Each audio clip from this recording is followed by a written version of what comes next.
नमस्कार दोस्तों, स्वागत है आपका आज के न्यूज अपडेट में। बात करेंगे अब अगले साल की जो शुरू हो रही वैकेंसी के बारे में। तो सबसे पहले कैबिनेट से मंजूरी मिलने के बाद भी नए शिक्षा सेवा आयोग का गठन में जो देरी हो रही है, इसके कारण अब अगले साल ही शुरू हो सकेगी अध्यापक की भर्ती। तो नए शिक्षा सेवा चयन आयोग के गठन का कैबिनेट से तो मंजूरी मिल चुका है, लेकिन अब इसके गठन की प्रक्रिया शुरू नहीं हो सकी है। प्रयागराज में नए आयोग का कार्यालय कहाँ होगा, इस प्रक्रिया को पूरा होने में वक्त लगेगा। ऐसे में लंबित पड़ी शिक्षक भर्ती अब अगले साल शुरू हो सकेगी। आपको बता दें कि प्रदेश के आशासकीय सहायता प्राप्त महाविद्यालय में विज्ञापन संख्या 51 के असिस्टेंट प्रोफेसर के 17 पदों पर विज्ञापन के लिए जो 1 साल से अधिक समय बीत चुका है, लेकिन अभी भी कोई भी डेट न होने से अभ्यर्थी परेशान है। कुल 1,14,000 अभ्यर्थियों ने इसके फॉर्म अप्लाई किए थे। वहीं आशासकीय सहायता प्राप्त महाविद्यालय में भी 1 साल से अधिक समय से टीजीटी पीजीटी के लिए कुल 4,163 पदों की भर्ती अभी तक अटकी हुई है। और बीएड को प्रारंभिक शिक्षक भर्ती से बाहर करने के बाद उत्साहित बीटीसी अभ्यर्थी पहुंचे कोर्ट। सीटेट से भी बीएड धारकों को बेदखल करने की मांग कर गए हैं। हाईकोर्ट में याचिका दाखिल कर दी गई है। 6 सितंबर को होगी मामले की सुनवाई। 20 अगस्त को होगी थी परीक्षा। साल में 2 बार बोर्ड परीक्षा दे सकेंगे अभ्यर्थी। प्रदर्शन आधारित होगा मूल्यांकन, छात्रों पर बोर्ड परीक्षा। शिक्षा मंत्रालय ने स्कूली शिक्षा का नया नेशनल करिकुलम जारी कर दिया गया है। इसके तहत बोर्ड परीक्षा साल में 2 बार होगी। छात्र छात्राओं को इसमें सर्वश्रेष्ठ अंक बरकरार रखने में 10वीं कक्षा के छात्रों को 3 भाषाओं का अध्ययन करना होगा, जिनमें 2 भारतीय भाषाएं होंगी। 11वीं 12वीं के छात्र छात्राओं को 2 भाषाओं का अध्ययन करना होगा, इनमें से कम 1 भाषा भारतीय होनी चाहिए। तो इसमें हुआ क्या है कि अगर आपका नंबर कम आया तो आप एक बार और दीजिए। प्रदर्शन आधारित मूल्यांकन होगा। कोचिंग में रट्टा मारने से मिलेगा निजात।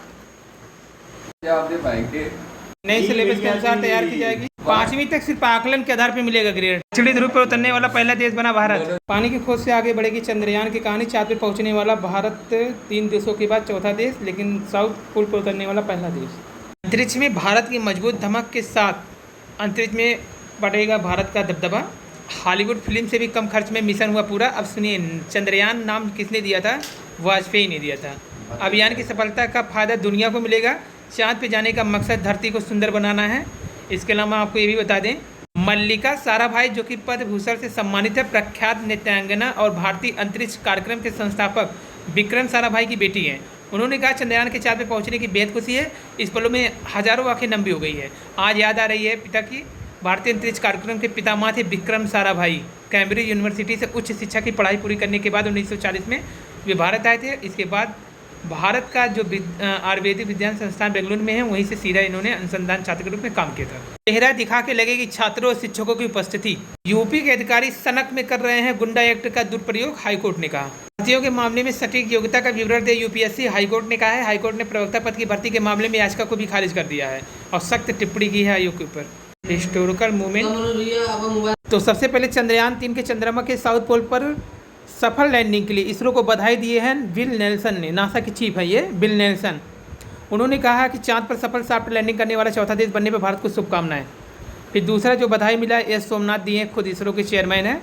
मिशन 2 की विफलता को बहुत कुछ सीखा हमने, आज हम सफल हुए चंद्रयान 3 की लैंडिंग के लिए। फिर प्रधानमंत्री मोदी ने बधाई दिया। बाकी 17 मिनट तक अटकी रही लोगों की सांसें। 30 किलोमीटर की दूरी से लैंडिंग से प्रोसेस से शुरू हुआ था 51 किलोमीटर घंटे का सफर। इसमें पहले 30 किलोमीटर की दूरी से लैंडिंग प्रोसेस शुरू हुआ। 51 किलोमीटर प्रति घंटा की रफ्तार थी। 25 किलोमीटर दूरी पर रफ्तार 170 किलोमीटर प्रति घंटा की गई। फिर 20 किलोमीटर की दूरी पर रफ्तार 230 किलोमीटर प्रति घंटा की गई। 16 किलोमीटर पे 251, 10 किलोमीटर पे 248, 50 मीटर पे 8 किलोमीटर प्रति घंटा कर दिया गया। सोचिए कितना कम किया गया था। चंद्रयान का वैज्ञानिक नाम है LVM-3M4। व्हील व्हीकल के माध्यम से चंद्रयान 3 को आंध्र प्रदेश के श्रीहरिकोटा से लागू किया गया।